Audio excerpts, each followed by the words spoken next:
inamshikilia Martha Japhet mwenye umri wa miaka 44, mkazi wa kijiji cha Mwemeru wilayani Geita kwa tuhuma za mauaji ya mume wake aitwaye Shabani Pascal ambaye ni mchimbaji mdogo. Na katika habari za michezo na burudani asubuhi hii, serikali vitakia kila laheri vilabu vya Simba, Yanga na Singida Black Stars na Azam FC vinavyowakilisha nchi kwenye mashindano ya klabu bingwa na kombe la shirikisho barani Afrika.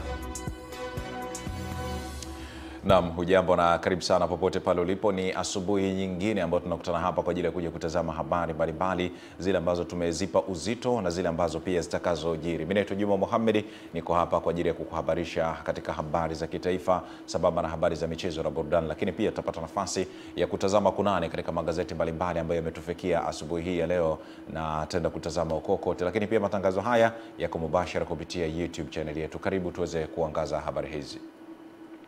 Jeshi la polisi mkoa wa Geita linamshikilia Martha Japhet mwenye umri wa miaka 44, mkulima na mkazi wa kijiji cha Mwemeru kata ya Nyarugusu wilayani Geita kwa tuhuma za mauaji ya mume wake mwenye umri wa miaka 55 aitwaye Shabani Pascal ambaye ni mchimbaji wa madini. Kamanda wa polisi mkoa wa Geita Safia Jongo akizungumzia tukio hilo amesema mauaji hayo yamebainika Oktoba 16 majira ya saa 7 mchana katika kitongoji cha Mzalendo baada ya taarifa kufikishwa kituo cha polisi siku hiyo, ikieleza kuwa Shabani Pascal hajaonekana nyumbani kwake tangu Oktoba 11, 2025 majira ya saa 9 kamili usiku. Kufuatia taarifa hiyo, jeshi la polisi lilianza uchunguzi mara moja na kufanikiwa kumkamata mtuhumiwa Martha Japhet na kumhoji kwa mujibu wa sheria. Tupate nafasi ya kumtazama na kumsikiliza Sakpi Safia Jongo, kamanda wa polisi mkoa wa Geita.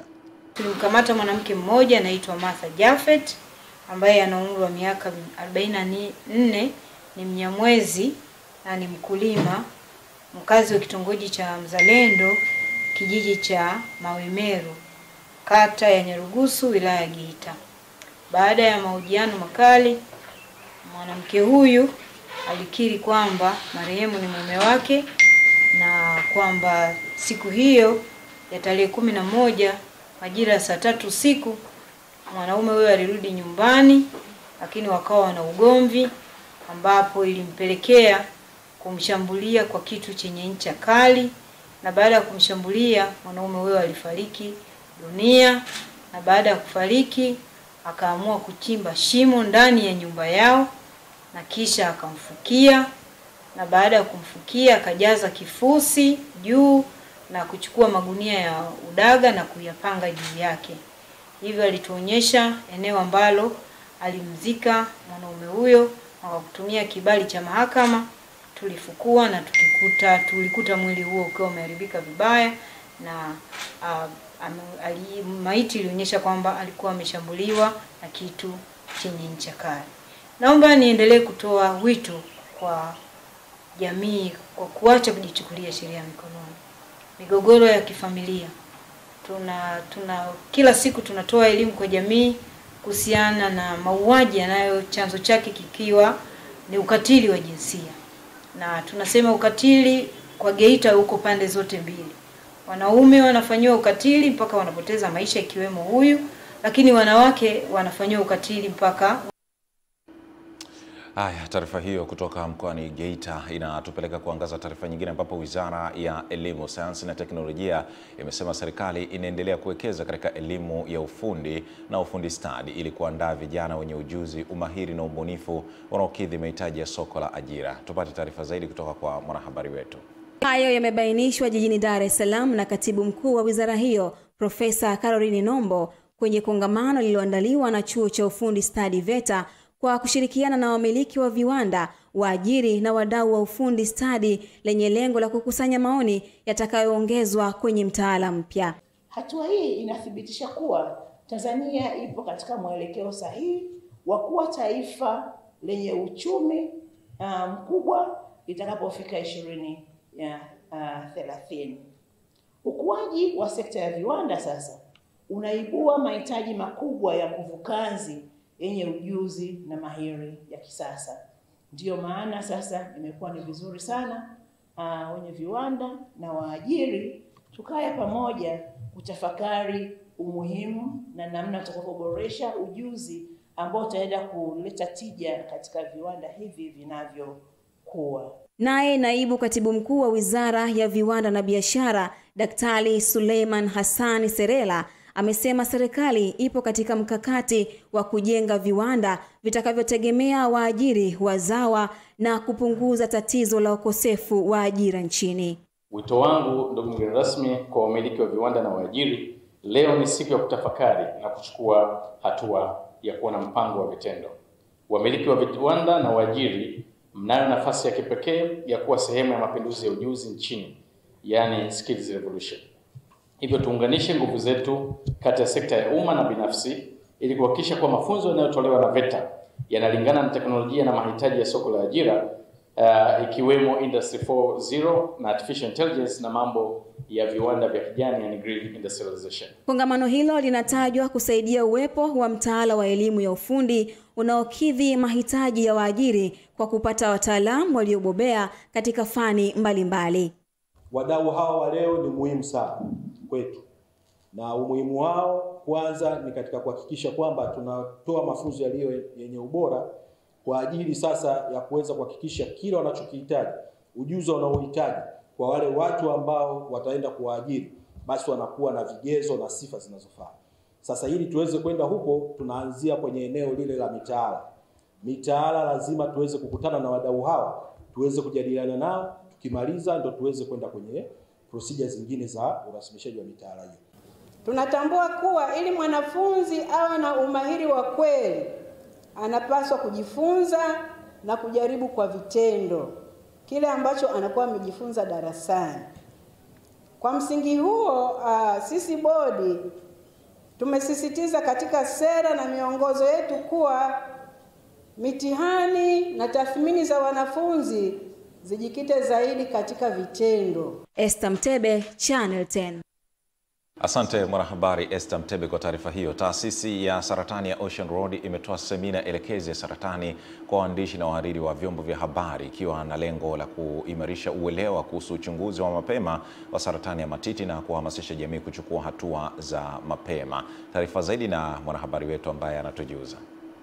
Akifungua semina hiyo katika mwezi wa uelewa juu ya saratani ya matiti maarufu Pink October Breast Cancer Awareness Month, kaimu mkurugenzi wa huduma za kinga katika taasisi ya saratani Ocean Road, Daktari Crispin Kahesa, amesema kwa wagonjwa 100 wa saratani ya matiti, 99 ni wanawake na 1 ni mwanamume. Huku Daktari Magua Stefano akihimiza wananchi kujilinda na saratani ya matiti na kuwataka wanawake kujichunga wenyewe na kuwa na mtindo mzuri wa maisha na kuzingatia ushauri wa wataalamu wa afya. Tumia sauti zenu kwenye vyombo vya habari, vya televisheni, redio, mitandao ya jamii kupeleka uelewa na elimu sahihi na kuondoa imani potofu kuhusiana na ugonjwa wa saratani. Kwa kufanya hivyo, tutaweza kuokoa maisha ya walio wengi kwa kuondoa dhana potofu. Niendelee tu kuwahimiza wananchi kwamba tuendelee kuishi mtindo bora wa maisha, ikiwa pamoja na kula vyakula bora, ambavyo inamaanisha kwamba vyakula ambavyo sio vya mafuta mengi hususan ya wanyama, lakini kula zaidi vyakula vya mboga mboga na matunda kwa wingi ili kuweza kujikinga na ugonjwa wa saratani. Nao mashujaa wa saratani wametoa wito kwa serikali kuongezwa nguvu zaidi katika kuelimisha jamii kuhusu ugonjwa wa saratani ili kuleta matumaini zaidi kwa wagonjwa kuwa saratani inatibika endapo utawahi tiba mapema. Tulikuwa tunaomba kabisa serikali jamani tuangalie kwa jicho lake la huruma, na tumeambiwa serikali yetu ni sikivu alafu nchi yetu sio maskini. Tulikuwa tunaomba jamani watuangalie. Sivuti sigara hata siku hii moja. Simtumizi wa mapombe hata siku hii. Sasa naipataje? Lakini mwisho wa siku nikakubaliana na daktari. Nikarudi nyumbani, lakini ile sasa ikawa ni siri yangu. Mama watoto wangu hajui, kwa sababu mtu mwingine ukimwambia yeye ndo anapagawa zaidi kuliko hata wewe, anakuchanganya. Mimi ni Witness Ngalawa na hii Asante sana Witness Ngalawa. Kwingineko ni kwamba zikiwa zimesalia takriban siku 11 Tanzania kushiriki uchaguzi mkuu, viongozi wa dini mkoani Mara wamesema wataendelea kuisaidia serikali kuwakumbusha waumini kudumisha amani na utulivu na kuwapuuza wale wote wanaojaribu kupotosha juu ya uchaguzi huo. Musa Makari, taarifa yake inafafanua zaidi kutoka mkoani Mara. Katika kongamano la kuhamasisha amani kuelekea uchaguzi mkuu, ikiwa zimebaki siku takriban 11 kuelekea Oktoba 29 kwa ajili ya kufanya uchaguzi, viongozi hao wamesema Watanzania wana wajibu wa kuilinda amani wao wenyewe pasipo kuingizwa katika machafuko yoyote yale. Tunapoelekea uchaguzi huu mkuu wa mwaka 2025, bado tunajivunia kama Watanzania kuona amani ikiwepo na utulivu mwingi. Amani jamani ni kitu muhimu. Amani ni kama vile roho yako. Yaani amani ikosekana hapa hakuna kitu. Tuwe mabalozi wema wa kwenda kukaa na vijana wetu, watoto wetu, akina mama, akina baba, kila mtu kwa nafasi yake. Watumishi wa Mungu tuungane pamoja. Hii ni nchi yetu. Ni nchi yetu. Sisi ni Watanzania. Na tumezoea amani siku zote. Serikali ni lazima iwe makini sana. Na wakati wa uchaguzi huu kweli kuna watu ambao wanania sio nzuri. Aliyekuwa waziri wa maliasili na utalii Dr. Lazaro Nyarando ameomba viongozi wa dini kuhamasisha waumini wao kujitokeza kushiriki uchaguzi wa Oktoba 29 bila kusahau kuilinda amani ya taifa hili. Hakuna neno litaharibika katika nchi wazee wakisimama, viongozi hawa wa imani. Lakini kama taifa ninaona umuhimu wa moja kwa moja sisi tuungane, tudai uwepo wa mwendelezo wa amani yetu, mshikamano wetu na ile heri ambayo imekuwa ni heri ya taifa. Mkuu wa mkoa wa Mara Kanareva Semtambi akiongoza kongamano hilo anawataka viongozi wa dini kama kutokuchoka kuwakumbusha waumini wao na Watanzania kuilinda amani iliyopo hapa nchini. Haki yako isimnyime mwenzako haki yake. Sisi tuna haki kama taifa, kama Tanzania. Kikatiba, Oktoba hii uchaguzi mkuu. Tangu taifa hili lilipoundwa, inapofika wakati huo, ni haki ya Watanzania ya kikatiba kuchagua na kuchaguliwa kuwa viongozi katika taifa letu. Musa Makari, Channel 10. Asante sana Musa Makari kutoka mkoani Mara. Na hapo Dodoma, serikali imewataka wadau wote wa bima nchini kuhakikisha maandalizi ya utekelezaji wa sheria ya bima ya afya kwa wote yanaanza sasa ili ndani ya siku 100 baada ya uchaguzi sheria hiyo ianze kutekelezwa. Kuringe Bongi kutoka Dodoma, taarifa yake inafafanua zaidi. Mpango huu wa serikali umetolewa hapa jijini Dodoma na mrajisi wa vyama vya ushirika na mkurugenzi mtendaji wa TCDC Dr. Benson Diege kwenye kikao cha kutafuta ufumbuzi wa kilio cha wakulima wa tumbaku ambao bima wanazopata zimekuwa zikifidia mikopo ya kilimo tu na sio kuwawezesha kurudi shambani pindi wanapokosa mazao. TCDC, serikali kupitia Tume Maendeleo ya Ushirika, iko kwenye mchakato wa kukamilisha utaratibu wa kuweza kumlipia bima mkulima wa tumbaku ambayo haitagusa mkopo wa mkulima. Lakini mrajisi huyo wa ushirika akataka dhamana ya mikopo kutoka Benki Kuu iwe ni lazima kutumiwa na mabenki kwa ajili ya bima, lakini kamishna wa bima Dr. Bagayo Sakware akatoa ufafanuzi juu ya dhamana hiyo ya mikopo. Ni wajibu wetu wote kutumia hiyo fursa. Nasema hivyo kwa sababu kwa maelezo niliyopata jana ni kwamba credit guarantee pamoja na kwamba ipo lakini sio lazima. Lakini kwa muktadha wa mkulima wa Tanzania ambaye tunahitaji kumsaidia kumpunguzia gharama as much as possible, hii haiwezi kuwa ni option kwa yule ambaye anataka kufanya kazi na wakulima kupitia vyama vya ushirika. Kama guarantee itanunuliwa kwa 1% kalipo Benki Kuu au kalipo pass au yule guarantor, maana yake insurance huku itakuja ile premium ambayo itakiwa iende insurance itaenda kwenye mabenki au kwa yule anayetoa guarantee. Ni muhimu kuielewa hivyo kwa sababu isije ikaeleweka kwamba guarantee kwa sababu itolewa na serikali hao watu wa huduma hawainunui, wanainunua. Na wakiinunua maana yake wana opt kuinunua guarantee au kununua insurance. Kutoka hapa Dodoma ni Kuringamongi.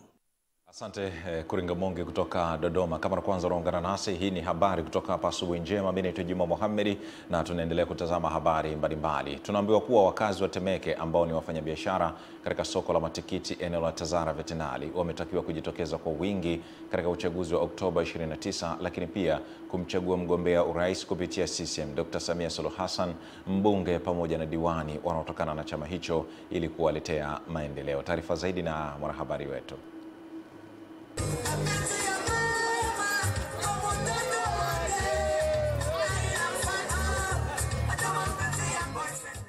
Akizungumza katika eneo hilo la Tazara kwa wafanyabiashara hao maarufu wa matikiti, mwenyekiti wa wazazi wilaya Temeke Hamisi Slim, wakati akimwombea kura Dr. Samia Suluhu Hassan pamoja na mgombea ubunge Mariam Kisangi pamoja na diwani wa kata 14 Mariam Mtemvu. Sisi tunapaswa kwenda kumwombea kura Mariam Kisangi. Hakuna mwingine ambaye atakayeweza kwenda kuhakikisha kwamba kero zetu anaweza kuzitatua zaidi ya Mariam Kisangi. Niwaulize ndugu zangu, leo hii Mariam Kisangi ameletwa na Chama cha Mapinduzi, chama chenye dhamana, ambalo leo hii mmeweza kuzindua kishina ambacho kinatokana na Chama cha Mapinduzi. Kwa hiyo sehemu ya kumpata Mariam Kisangi kufikisha kero zenu ipo. Dhamana ya Mariam Kisangi ipo. Tena dhamana hiyo mmeianzia ndani ya soko hilo ili hapa kwa kuanzisha kijiwe na shina ambalo litatambulika na Chama cha Mapinduzi kupitia tawi letu la Njalo na kata ya 14. CCM oye! Mgombea ubunge jimbo la Temeke Mariam Kisangi pamoja na mgombea udiwani kata 14 Mariam Mtemvu kwa pamoja waliwahakikishia wafanyabiashara hao kufuatilia na kupatia fumbuzi changamoto zinazowakabili katika eneo hilo ambalo linamilikiwa na shirika la utangazaji la TBC. Ombe na niwatie moyo, endeleeni kupambana na ujasiriamali. Endeleeni kutafuta maisha ya kwenu na watoto wenu.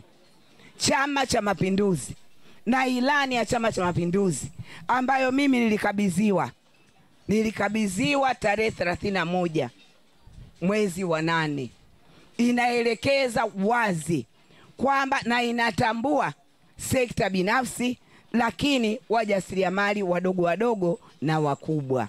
Lakini ilani hiyo hiyo Chama cha Mapinduzi, na ndio ilani pekee inayoelekeza sasa kwenda kufungua. Kuna mawili mliyasema.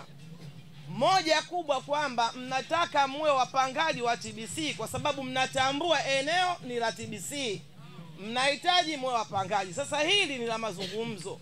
Mtatuachia mimi na mheshimiwa mbunge mtarajiwa, tukichaguliwa mkatupa nafasi nikawa diwani na yeye akawa mbunge, tunaenda kulifanyia mazungumzo na watu wa TBC, na nina imani kwa kuwa yeye anajua kujenga hoja na mimi najua kujenga hoja, tutafanikiwa kwa namna moja ama nyingine yoyote ili nyinyi mfanye biashara kwa amani.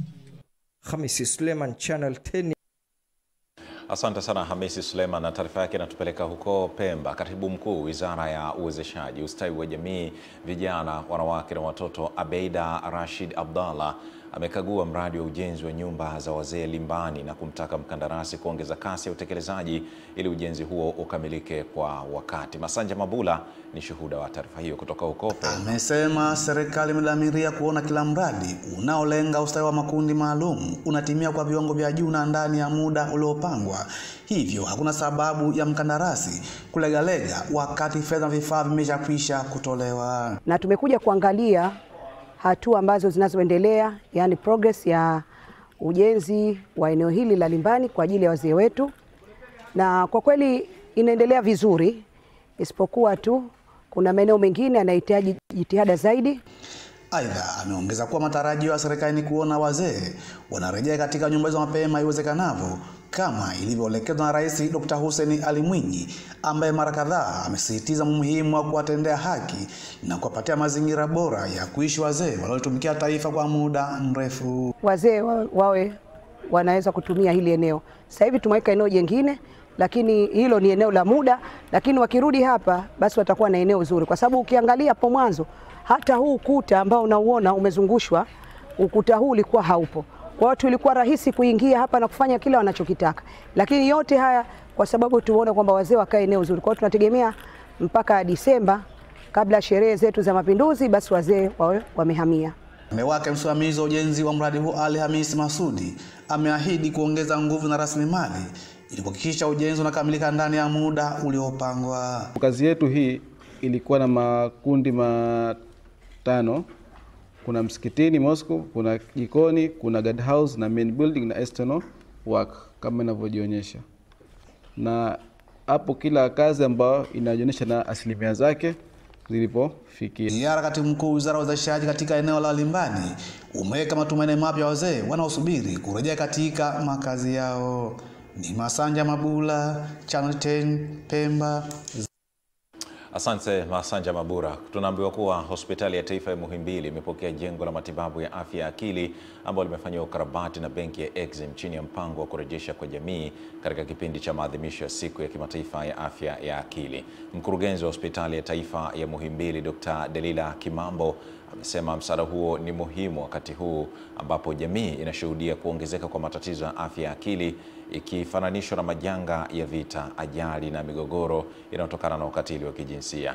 Amesema wakati Tanzania inaungana na mataifa mengine zaidi ya 90 ulimwenguni, ni jukumu la jamii na wadau kuthamini hatua za kukabiliana na changamoto hii, huku benki ya Exim kupitia afisa mkuu wake wa fedha Shani Kiswaga akieleza wajibu ulio mbele yao katika kuongeza nguvu za kukabiliana na hali hiyo. Tupate nafasi ya kuwatazama na kuwasikiliza wakati wa uzinduzi wa jengo hilo.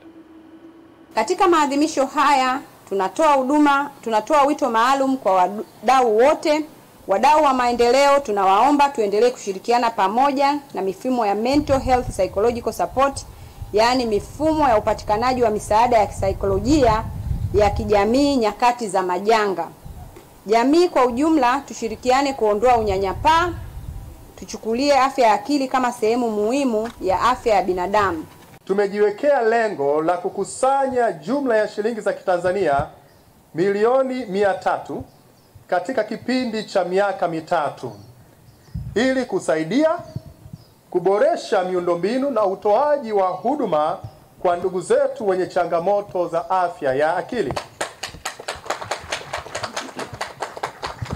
Itambue kwamba sio kila mabadiliko ya tabia kwa mtoto au ni kiburi ama ni sehemu ya ukuaji.